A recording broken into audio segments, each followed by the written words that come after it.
You have found the Reflection Podcast, and this is produced by St. Matthew Lutheran in Hawthorne Woods, Illinois. You can go to our website at stmats.net to find out more about us, and I'll have some more information at the end of today's episode. On the Reflection Podcast, I have conversations with people who are uniquely gifted by God to reflect His light and His love in this very dark world. And the reason I do that is so that you can be inspired and find out how God wants to use you to reflect His light and love. So let's get to it and see who's in the pastor's office with me today on this episode of the Reflection Podcast.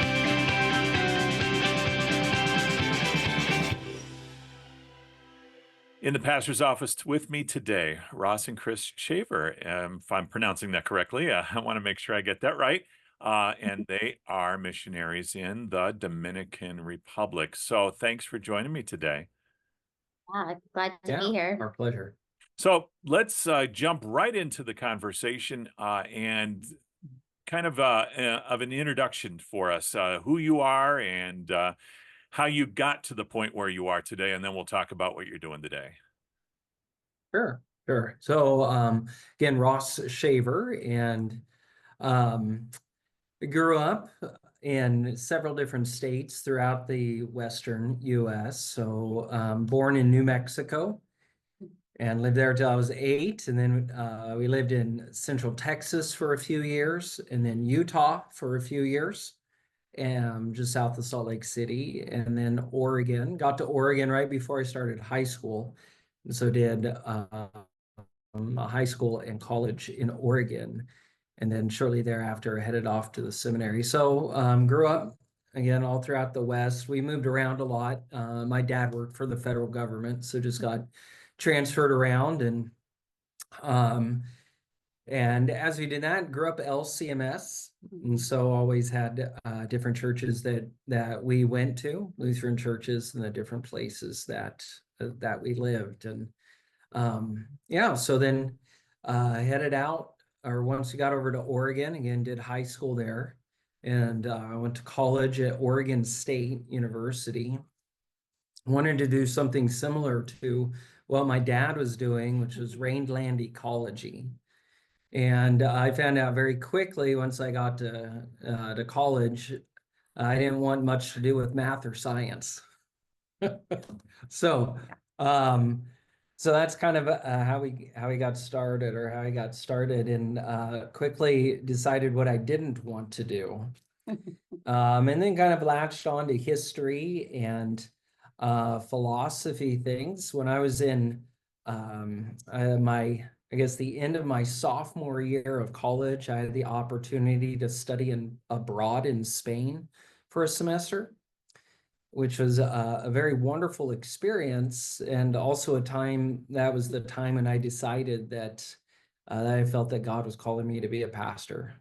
So through that experience, finished off college at Oregon State, and then took a year off, worked full-time for a year, and then also audited Greek and Hebrew classes at Concordia, Portland, throughout that time, and then headed off to the seminary in St. Louis, and did my time there. And I often get the questions about, how do you choose your seminary, right? And which one? Why did you go there? And frankly, I just looked at a map and said, well, St. Louis seems like more fun than Fort Wayne does. So that's how I based that decision. I headed off to St. Louis Seminary, started that in 2003 and finished up in 2007. Did my vicarage in Northern California in Cameron Park, California, at Light of the Hills Lutheran Church. Wonderful congregation there as well. And then from there, God received my first call from the seminary at Mount Calvary Lutheran Church in Homedale, Idaho, just a small rural town on the border of Idaho and Oregon. Served there for about 4 years, I think it was. And then I received a call to Zion Lutheran Church in Nampa, Idaho. and served there for about 12 and a half years in Nampa. And that was kind of a unique situation in that those two congregations were in the same circuit.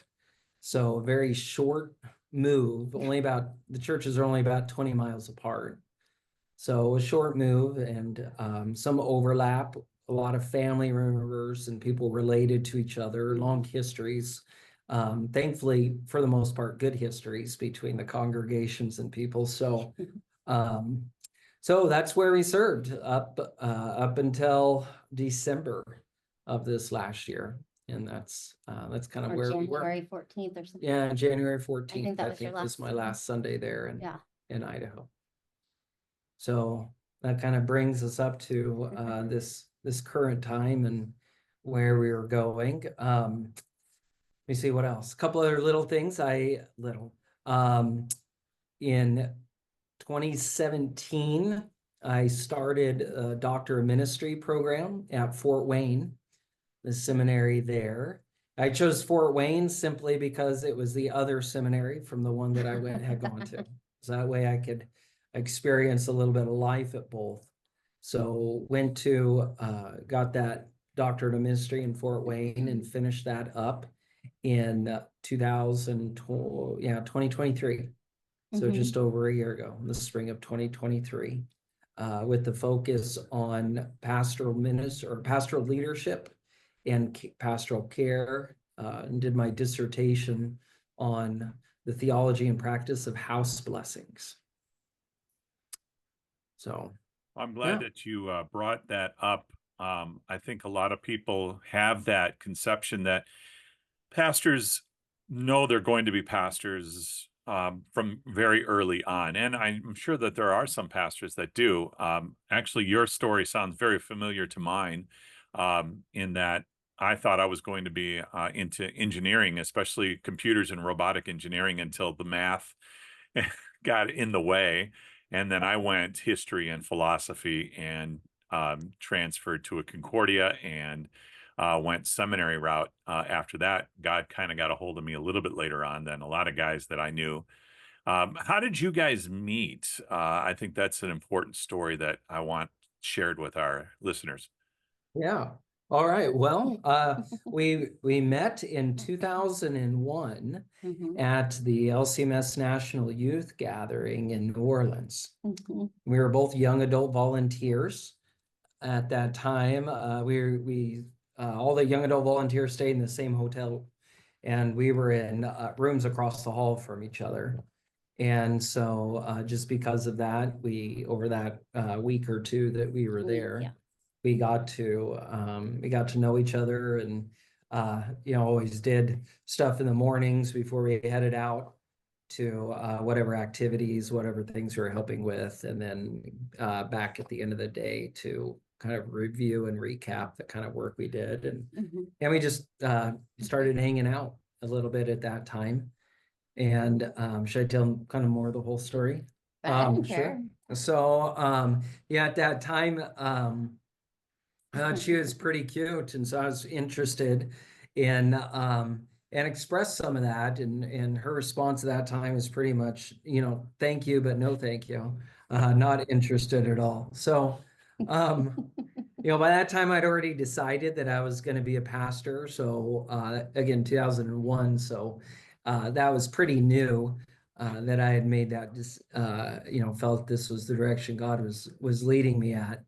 And so I was still in Oregon at the time, planning to go into seminary in a couple of years. And Kris was living in California at the time. So we had a big distance kind of separation there. So over the years, we kind of kept in contact a little bit, an email here or there.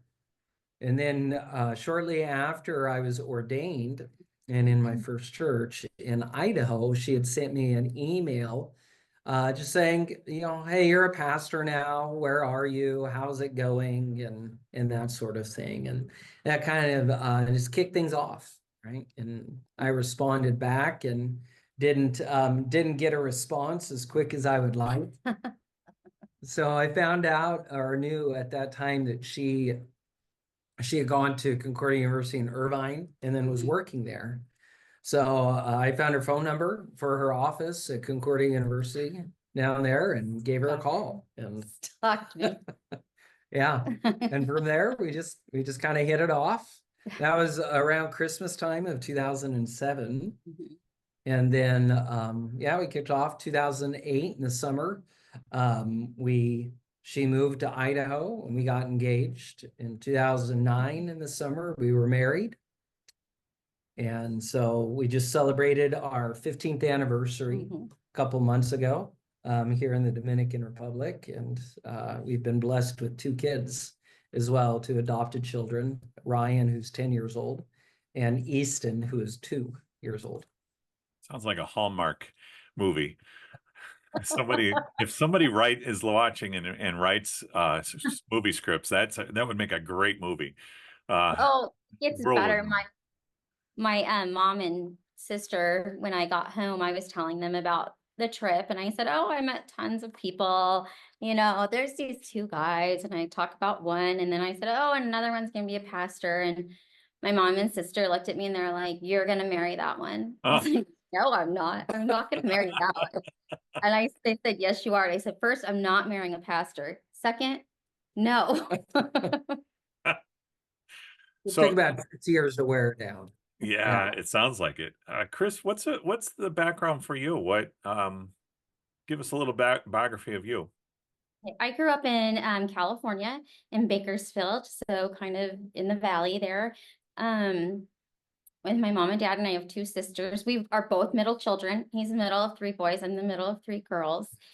And grew up at LCMS church my whole life.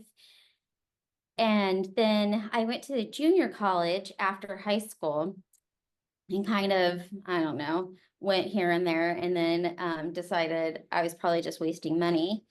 So I probably should stopped. And then I had a job at a grocery store, thought I was making good money and life was grand until I realized this is not that fun. So so my mom and I actually went back. I took some classes with my mom at the junior college there, and she kind of helped get me going back to school. Um, then I transferred out to Concordia Irvine, and I loved it. Realized I went to for education. I was wanting to be a teacher. And then I realized that college life is actually really fun. So I did graduate in 2 years, but I went back and worked in residence life, which student life is like kind of I just absolutely love student life and higher education. So I worked there for 3 years until I moved to Idaho. And then I taught at the school connected to the church that we were at for 12 years. Mhm. I was working at the school and then left, but then that's when he got the call to Nampa. So I mean, I've taught for 9 years total, Mhm. I think. And then I worked at the College of Idaho before moving here. Well, I stopped a little bit early so we can homeschool my son, homeschool Ryan. He's really good with that one-on-one, a lot better with the one-on-one. You told our story. Yeah. I don't know if there's anything else. Okay. Yeah. So let's bring it up to present day and how you got to where you are now as missionaries in the Dominican Republic. Yeah. Well, as I mentioned earlier, I did my doctor in ministry through Fort Wayne. And while I was there at that time, my main advisor was Dr. Arthur Just at the seminary, he's taught there for decades now. Um, and when we first, I think I was taking one of his classes, one of the doctoral classes that he had taught, and sat down and had a conversation about a little bit just getting to know each other. And as we did that, it turned out that where I had studied abroad in Spain was only about an hour away from where his parents used to live in Spain as well. So we kind of knew of each other's towns and that we were, so spoke a little bit about that. And through some of the conversation that went on, it ended up that he or that we worked it out where he'd be my main advisor there for my doctoral studies. And as we started to talk about that, I mean, if anybody knows Dr. Just, he's kind of, unashamedly an advocate for a lot of things and a lot of things Lutheran, and he's not shy in asking. And, so at first he said, what about, have you ever thought about being a missionary back to Spain? We need a church in Barcelona. Why don't you go, find a place to live and find some people and start a church? And I just kind of laughed and said, no way, had never had really any desire to be a missionary like that. I just wanted to be a pastor. And before we got married, I looked at him and I remember this conversation clearly. And I said, I know you're a pastor and, you probably want to do missions or something like that. I don't know.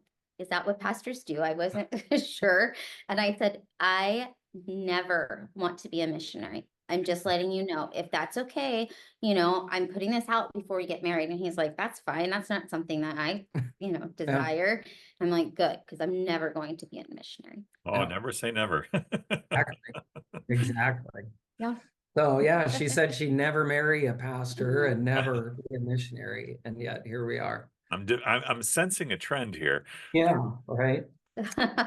So as I started to get closer to finishing my degree, and especially on this topic of house blessings, Dr. Just started, and I started talking a little bit more about this, and after I defended my dissertation, it was right after Easter, that Easter week of 2023.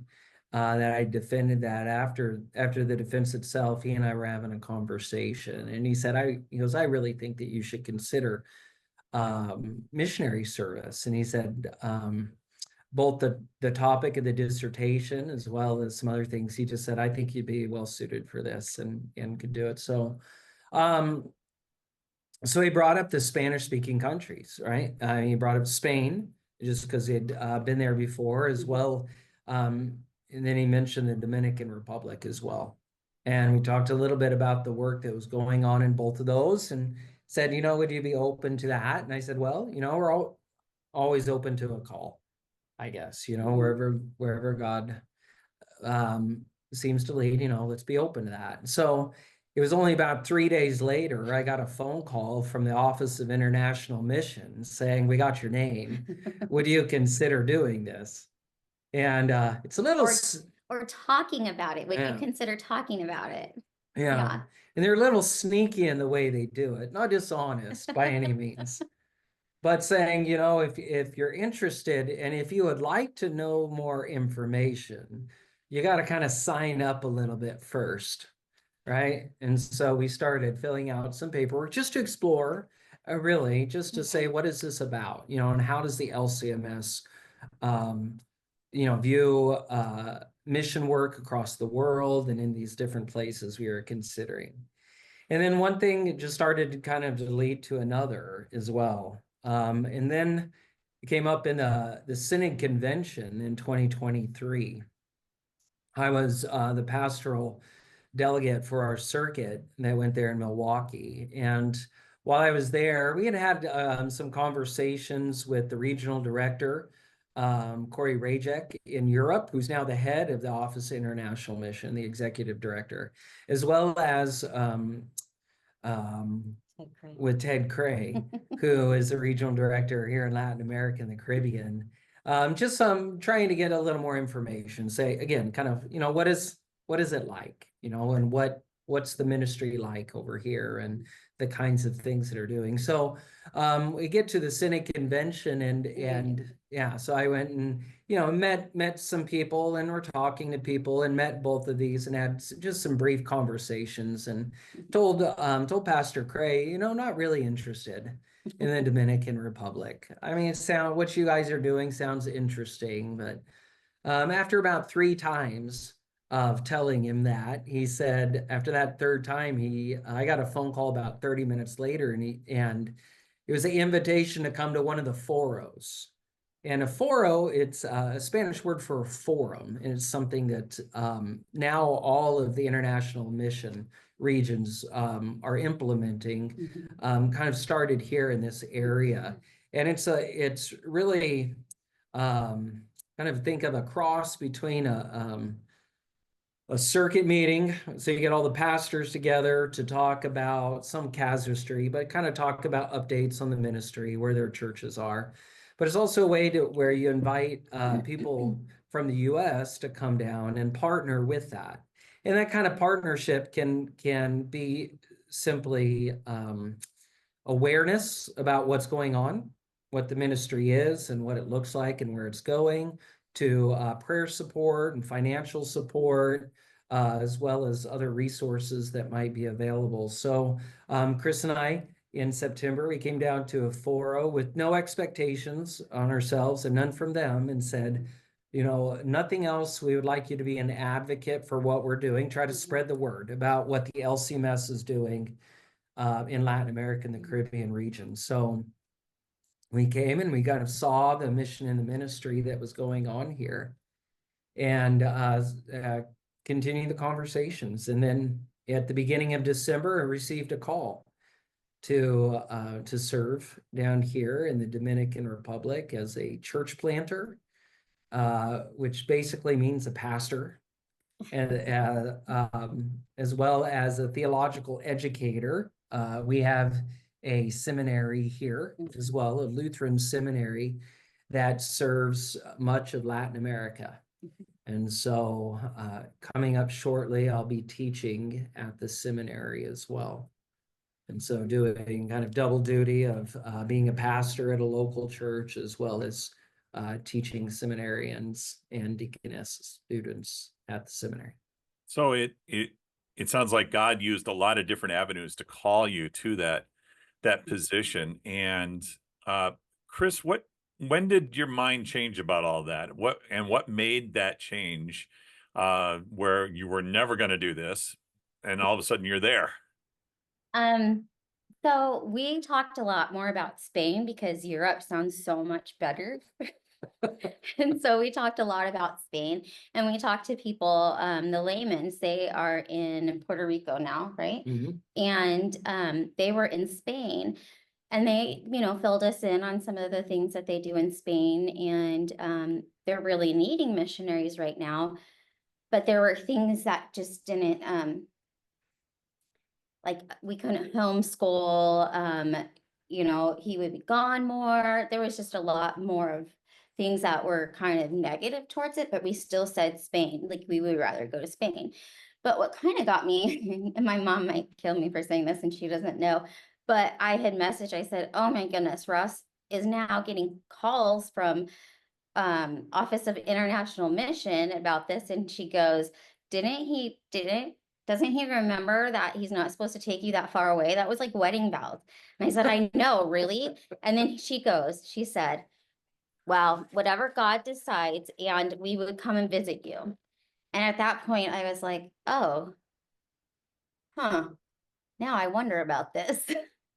And so that was kind of when I thought a little bit more like this can happen, and just thinking about our sons and the ages that they are, that like if we waited to do it, Ryan would be too old, or like that. This is probably the right time for Ryan. Like if he was younger, that would have been better, but this was just perfect timing for him, I think. So didn't want to do it when he was older than 10. So yeah.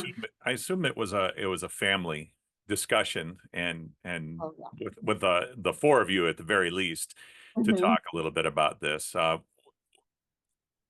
let me go with the kids first. That question, were they on board right away, or were they really, I don't know about this? Ryan was, I don't know about this. And he started crying when we got the call, because we were all in the truck. We were driving, we had just gotten our Christmas tree, and we were all in the vehicle when he got the call. And so we didn't have any cell service, so it was perfect. We got to just talk on the rest of the drive home. And Ryan said, I don't want to go. And I said, I understand. And he said, I'm not going. I said, okay.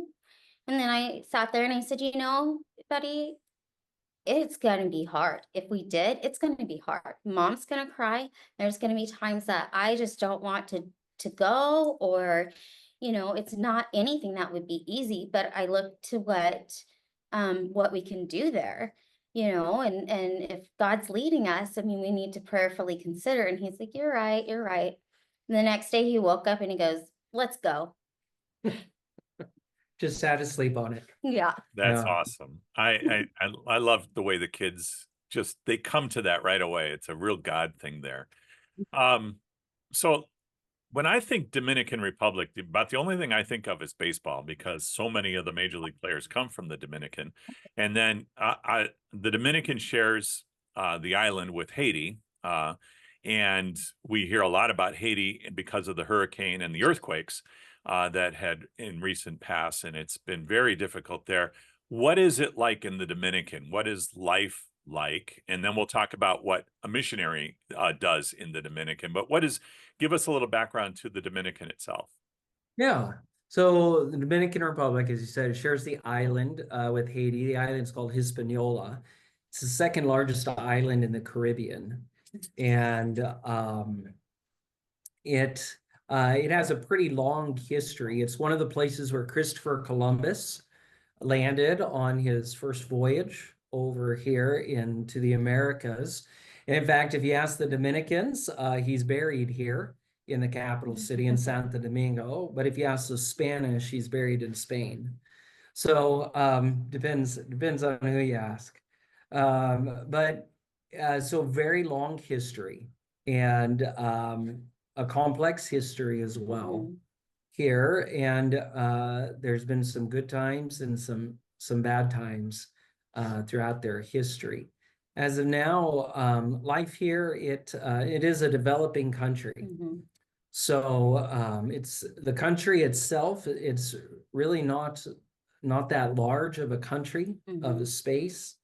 It has about 11 million people who live here, which is quite a bit for the amount of space that it is on. The city that we live in, Santiago, has kind of the surrounding area, has a little over 1 million people here. So we're in the heart of a pretty big city and a pretty active city. So it, in a lot of ways, it is a developing country. And so you can see remnants of definitely third world culture when you get outside of the city or some of the poor areas. People living in wood houses with tin roofs and dirt floors, to very little electricity and running water in the house and plumbing. We live in a pretty good neighborhood. I guess maybe middle class is what they said, but even like some people will own a lot and they just live on the land in a lot, like in the field. And one family or something, we have a family down the way, and their house, like kind of because everything's made out of cinder blocks and cement, and like kind of the structure has been started, but it hasn't been completed, and they live there. Yeah. And I don't think they're working on it or anything. So I mean, you get a huge variety of, Yeah. of So homes. and as we had mentioned before, we recently just came off of 5 days without electricity. Electricity is a big issue here. Electricity and water, of course. So we don't drink, you don't drink the tap water. And electricity, it's a regular problem. It regularly goes out on us. I mean, probably, I don't know, a few times a week. Yeah, it went out earlier today, but not for very long. Yeah. Just enough to kind of annoy you, because then it like flickers your clocks and Right. Yeah. Right. But like the 5 days, that's pretty rare. There was something definitely wrong with our particular house in that with the electricity. Yeah. So I mean, so things are developing. The one of the towns we go to where the seminary is located, 10 years ago, hardly any roads were paved, and now those are mostly paved. So things are improving. It has the fastest growing economy and best economy now in the Caribbean, mostly fueled by tourism, large tourist spots, both in the north of the island as well as the south of the island. So that helps to fuel a lot of the economy. So in a lot of ways, things are improving, but you still have the infrastructure that certainly isn't up to standards that it would be in the U.S. And as well as a lot of the living situations of the people. Being a Caribbean island as well, it's hot and humid all the time. So that's something we've had to get used to is, if you're not sweating by 8 a.m., it means you're probably still in bed. So yeah, so there's that. Obviously the language, it's is a Latin American country, so the language is Spanish. They kind of have their own unique dialect, I guess, almost of Spanish here. They don't finish words necessarily. Like in a country, you might say buenos dias, and they say buen dia, like dia. So they just kind of drop off the ends of words. So it'd be like going, in the U.S. context, think if you'd go down into the deep South, right? And you'd have a stronger accent and, just a different way of saying things and an intonation about the language as well. So, as well as just being Latin American culture, they're very much Latinos here culturally. And that, so that comes with some differences than what, we would be used to in the U.S. in a lot of ways. Is it more laid back where they're not in a rush to do things? Oh, very much so. Yeah. Yeah. So it's a big deal, here that, if church says it starts at 10 a.m., the previous pastor to myself, the congregation where I'm going, I think church regularly started about 10:20, maybe even 10:30 at times. Yep. And just people were, they were just visiting and talking, and no hurry really to get there or to get going either. So you touched a little bit about what you do there. You're a pastor and a teacher. What is it that God has called you to do in the Dominican, and what is it that, day-to-day ministry, what does that look like? Well, right now, we'll start with the call. So my call is to be a church planter and theological educator here in the Dominican Republic. And that really, honestly, that's 2 full-time jobs is what that is. They go hand in hand in a lot of ways as well. So the church planting aspect of things, well, kind of the whole Office of International Mission, kind of their core values and mission statement really revolve around 3 things of spreading the gospel, right? It's the first thing. So that's kind of what you would imagine. I think most people would imagine stereotypically a missionary does is spread the gospel, right? We share the good news of Jesus Christ crucified and risen, and what that means for our lives. And so that's kind of the first thing that it shares around, but that's always too in proximity with word and sacrament ministry. And so there's with that then to plant Lutheran churches. So if there is a Lutheran church that is nearby, then sharing that gospel and the good news of Jesus always leads the person to say, well, why don't you come on Sunday morning, right? There's a church over here where you can learn more about this, where we can hear what Christ has done and actually receive the blessings and the gifts that he has won on the cross, where we actually get to receive those in a very tangible and personal way. So where there isn't a church, a local congregation, then it's to try to start that, right? And how can we start that? And that often starts in very small ways, right? Let's try to do a devotion and prayer with a group of people, which could then lead to a Bible study with a couple of families, which hopefully then would grow to more families coming to say, well, let's have, we have a group now where we could have a divine service together and catechize people and start to celebrate the Lord's Supper and that sort of thing. So that also then propels us outward to that third aspect of showing mercy, right, to our community and sharing the love of Christ, not just in word, but also in deed. Is how do we care for our neighbors in need?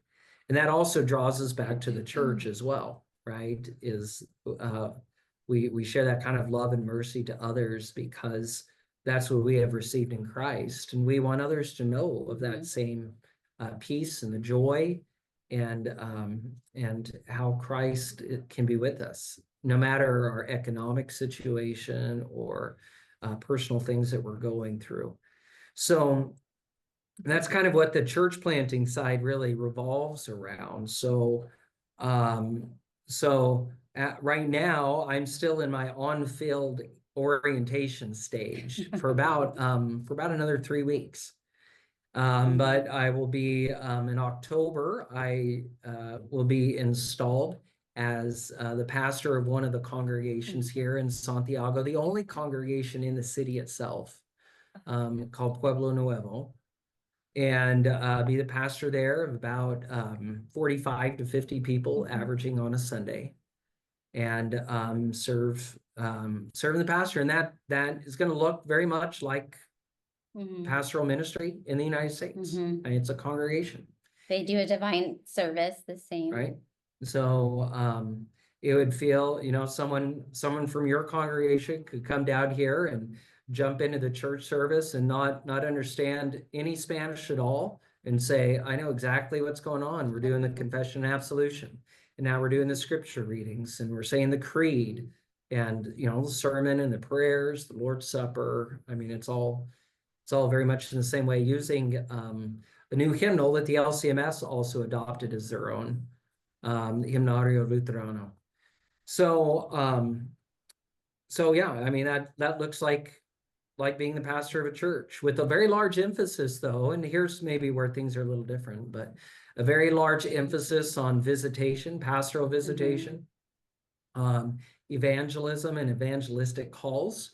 It's still, the community is still very opening and welcoming to Christianity, to pastors, and even door-to-door visits. In the U.S., that's you should probably think of Jehovah's Witness or the Mormons, but here that's very common, and people are very welcoming for others from the church to come in and say, hi, I'm the pastor of a local church here in town, and we're going around trying to get to know the people of the neighborhood. Do you have a few minutes to talk? And if there's anything we can pray about for you and do for you, and they're very welcome in doing that. Sounds very familiar. They'll do that with the seminarians also. So each church congregation has a seminarian that does their field work, and not vicarage, but field work. So they start off the first year, right, in a church, and then as time goes on, they get more and more responsibilities. But every church has a field worker seminarian. Right. Yeah, and so this is where the things kind of merge, right? Is that second part of theological education centers around the seminary that we have here, that the LCMS started or helped us start 8 years ago now. We just began our 8th academic year here, and this seminary serves and trains pastors, evangelists, shepherds, and teachers for most of Latin America, apart from Brazil, that has their own seminary and is in Portuguese. And then Argentina as well has their own seminary, both of which are national church bodies that the LCMS started over 100 years ago. So we have very close relationships with these. But as of now, we serve about 10 different countries throughout Latin America, with about 30% of all Latin American pastors being trained or having continuing education through the seminary here in the Dominican Republic. And it's partly centered here as well. This is where a regional office is, kind of like your district office in the US. So regional offices here, and we have this seminary. So I'll be teaching coming in January, a dogmatics class. So basically be a systematics professor there at the seminary, and they'll ease me in a little bit, just one class to begin with at the moment, while I continue to get Spanish a little more polished up. And then in the summer, another class. They have intensive classes, so I'll teach one of those, as well as there's a large emphasis on continuing education through Luther Academy, which you find throughout the world. And in the US, it does a lot of, I mean, very much like what you and I would be used to going to, a pastor's conference or a continuing ed seminar. So I'll be involved in doing that. We put on symposiums, just like St. Louis and Fort Wayne do as well. And so we'll have some involvement with that. And then again, this is kind of where these two worlds meet and merge. Is the seminarians do, the model of education is very much the same and on par with what you get in the United States. One of the big differences is there really is there's no vicarage. So they kind of have this mix of fieldwork and vicarage experience. So as Kris said, they get assigned to a congregation, and over the course of their 4 years in that seminary education, they increasingly have more responsibilities, participating in the service, in the evangelism calls, and pastoral care and ministry, preaching, leading the liturgy, and those sorts of things. So kind of how it's modeled is in the morning, then I'd be teaching at the seminary, teaching the seminarians the theology of things, and then in the afternoons, modeling that in practice, right? So how do we do this, right? What does it look like to go to a member's house, a shut-in's house, and do a pastoral call and bring communion to them? What does it look like to make a hospital call? How do you prepare a sermon? Right? You could talk about it in the classroom, and then afterwards, let's go through it together, right? And practice that and review it. And so that's part of it too, is being a professor / mentor. And that, again, just like that ministry of the church planting side is all centered around word and sacrament ministry. The seminarians' lives end up being kind of revolving around that as well, with daily chapel, just like we do at our seminaries in the US, right? Daily chapel, usually matins in the mornings. And then again, in the afternoons, putting that ministry into practice, right? And how do we share that gospel of Christ, lead people back to the place where Christ promises to be in his word and sacraments, all the while showing the mercy and the love of God to those that we can. How many students are at the seminary there? Right now we have let me see if I could get these numbers right. There are about 8 residential students. There's 2 more that are technically, they're supposed to be residential students, but they're doing it all through Zoom. They're Haitians, and the border's been closed for about a year, and so they're not able to come. But they're treated that way. They also have a program called the FPH program, which is modeled after the SMP, the specific ministry program that we have too. So those are all going through an online course to be leading to ordination as well. And those are people usually scattered, in countries throughout South America. So I don't remember the exact numbers. I think there's about 30 altogether that are in some process involved in there. And then we also have a deaconess program that is very influential. Over the last 8 years, it graduated 99 deaconess students. Wow. And another 80 are current, or 79, I believe, are currently enrolled in the program. And again, that's some are here locally in the Dominican Republic, and some are throughout Latin America. So that's about the size. It's very, very active. It's growing to the point. It's quickly on par to become the largest Spanish-speaking Lutheran seminary in the world. And over the course of the next generation, if things continue, and we think they will, the vast majority of Lutheran pastors, Spanish-speaking Lutheran pastors, will have been graduated through the seminary here. Now, would they be able to get a call anywhere in the world then, or even in the United States? It depends. So there's kind of different levels. Usually these pastors are in connection with the national church bodies of our sister church bodies that we're in communion fellowship with, right? So most of these pastors then are, we'll take, for example, we're in fellowship with the Church of Chile, right? That Chile would send a pastor or a seminarian student to get their education here with the intention that they would go back to Chile, right? There is some overlap, of course, on where they go, but because we are in that full communion fellowship with them, there's also interchange between the LCMS and them as well, right? So we have this group called Alliance Missionaries, which they still remain a pastor and a missionary of their national church body, but basically are working through the LCMS to do that. There have been some, the current director of our seminary, his name is Pastor Sergio Fritzler, as well as one of the other professors, a new professor along with myself, Roberto Weber, are both Argentinian, and we're Argentinian pastors in the Lutheran Church of Argentina, and recently have basically colloquized into the LCMS. So now they're considered LCMS, but they were part of these partner church bodies that for different reasons colloquized into, so now we're technically considered pastors of the LCMS. So Kris, you spend a lot of time, I'm sure, homeschooling, as you mentioned, and that's going to take a lot of your time, but do you have a role also in the training or at least support?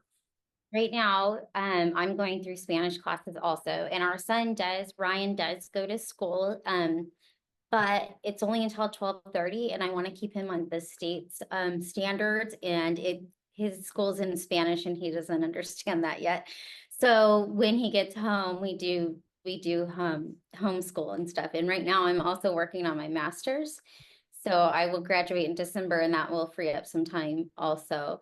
But yeah, the goal is to be a supportive, missionary with him, and hopefully see where my role fits in the church and at the school, and different things that I can do from there. Yeah, I know that with the pastors' wives, all the pastors I know that are married, we couldn't do it without our wives, no matter what it is that we do, and nor would we want to. It's very much people just don't realize just how much our wives mean to us in our ministry as well as in our personal lives. So like, keep up the good work. Let's I'm looking at the clock here, and so let's just talk a little bit about some of the things that in your personal lives, mentors or role models that you had, and how they influenced you where you are today. I don't care. I can say it. Well, Okay. mine, I guess it's my mom. I would say my mom. We were brought up in the church. We didn't have a choice in it. Like we went to church every Sunday. There was no question about it. That's what you did. Just like we are doing for our boys. And the thing, and then also with her, I mean, she's had such a strong faith, her and my dad. But I like that, things might happen, but she just doesn't complain about a lot of things, and she just kind of goes with it. And so she's always been there for me. And yeah, so she's definitely a mentor, somebody I can call when I know that I need to hear the honest truth. And I know she'll tell me what I need to hear. So yeah. And for me, it's really, I don't know, it's hard to narrow things down because there's been so many at different times in my life in different places. Family obviously has been the most influential and supportive. The same way growing up in the church, and having a family that is still very much involved in the life of the church has been wonderful, and a wonderful support both in when I decided to be a pastor, as well as through my ministry and up to the conversation of serving in a different country and context. So, family probably the most important. But there's also been, any number of teachers, professors, both in college as well as in seminary, through my doctoral studies, the pastors growing up, that gave me a picture of what does it mean to be a pastor, right? What does this look like? And, especially I would say probably my pastor during high school and college, those years where you start to, where I'm deciding and thinking about the ministry and should I do this or not? And so, who do you think of? Well, you think of the guy that's your pastor at the time. Can I do that? Can I be like this and do that sort of thing? So, so those are probably the overall kind of the most influential, as well as my wife, of course. Oh, yeah. It goes without saying, but we should say that. Oh, yeah, my husband too. What are you reading these days? What's on your nightstand or on your Kindle? Well, I have a couple of fun books that I'm working on right now. Some by a Christian author named Stephen Lawhead. He's written a number of Christian kind of historical novels. So working on a series with him, Spanish books, textbooks. Yeah. Is a big one, right? Grammar books and that sort of thing. A book that we bought recently when it got here that I haven't jumped into yet, but I want to soon is the Chronicles of Narnia in Spanish, right? Yeah. Read them a number of times in English, but want to try to see if I can't read through those in Spanish, both to help with my learning as well as just read a fun story. Sure, you know the story, so that's got to help in learning Yeah. Spanish, I would think. And of course, then I actually have right over here by my nightstand, I have a Bible and Sure. and hymnal, both in English and in Spanish. And those are things we look at, of course, on a regular basis. What did you say that was the official Lutheran hymnal, the Spanish hymnal? Hymnario Lutherano. Okay. Yeah, Hymnario Lutherano. It looks very much like the Lutheran service book. In the format and layout, but it is not a translation. It's very much a Latino hymnal, and along much of the same vein as LSB, where it's kind of a compilation of the best from our previous hymnals. Hymnario Lutherano is very much the same way for previous Spanish hymnals. Okay. But Spanish hymnals from very different Latino cultures and countries. So bringing that together in one volume to try to unite the Spanish-speaking Lutheran world in both in practice as well as, of course, in theology. And Kris, did you have any books that you wanted to make sure we knew about? Right now it's school books. Okay. I had a feeling. Lots of school books or the kids' books. Sure. So I need a title for this episode, and so that's where the billboard question comes in. How would you kind of pare down what you do there as a couple, as a missionary couple, into maybe one quick summary sentence? What is it that you want people to know more than anything else? You have anything? I don't know. Yeah. Yeah, I guess especially in relation to the kind of missionary activities and work that's going on here.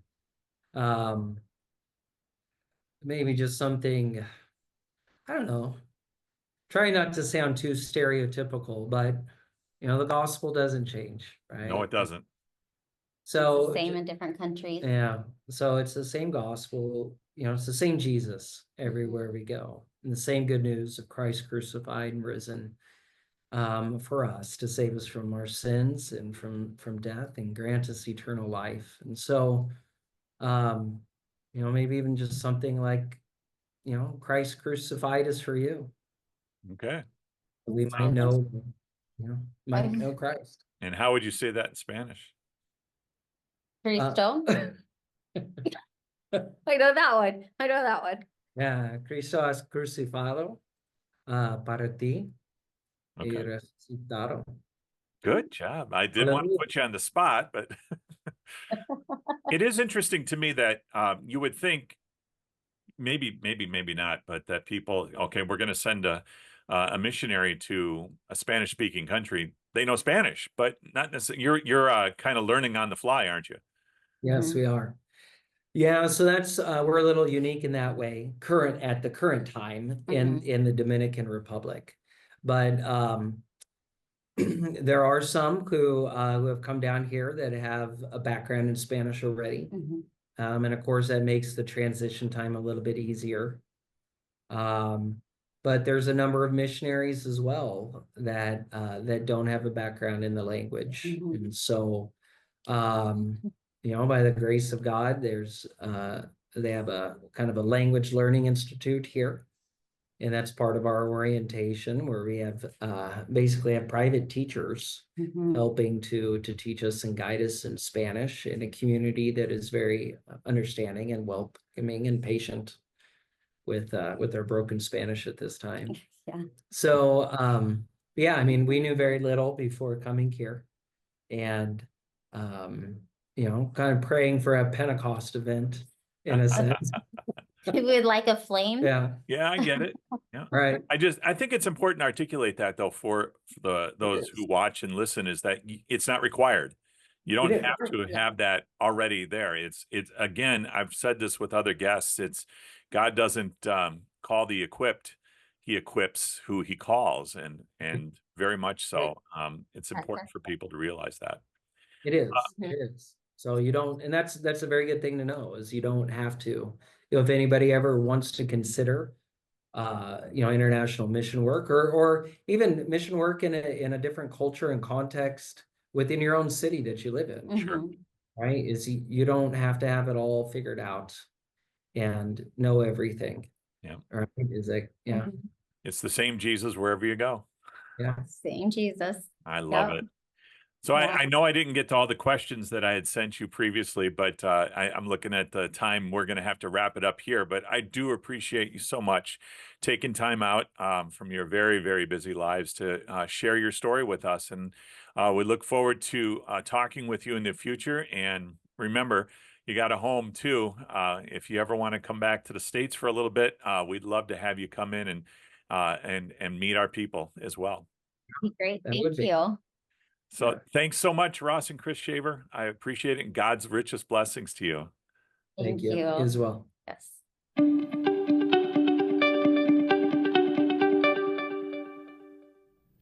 Thank you for joining me on today's episode. If you'd like to find out more, there are links in the show notes. And the Reflection Podcast is all about helping you to learn more about reflecting God's light and love. God loves you so much, and He sent Jesus to be your Savior. And now, in the followers of Jesus, God is reflected in this dark world. And the more that you reflect His love, the more people will know the love and the salvation of Jesus Christ. That's why we exist as a podcast. And your subscribing to the podcast, rating and reviewing it, leaving comments, helps push us out to more and more people so that they can know more about God and His light and love. Share this episode across your socials. That helps us get to more and more people as well. The Reflection Podcast is produced by St. Matthew Lutheran Church and Early Childhood Center in Hawthorne Woods, Illinois. To find out more about St. Matthew and our Early Childhood Center, our preschool, and our youth ministry and our worship services, you can go to our website at www.stmatts.net. That's basically just stmats.net.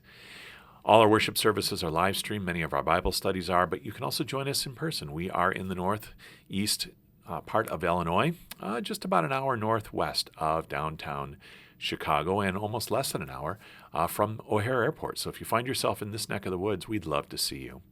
I hope that you will join me again next time for this podcast. Go back and listen to some of the previous episodes. There's some wonderful guests in the last 3 seasons and a lot more wonderful guests coming up in the next episodes. So subscribe, and stay tuned.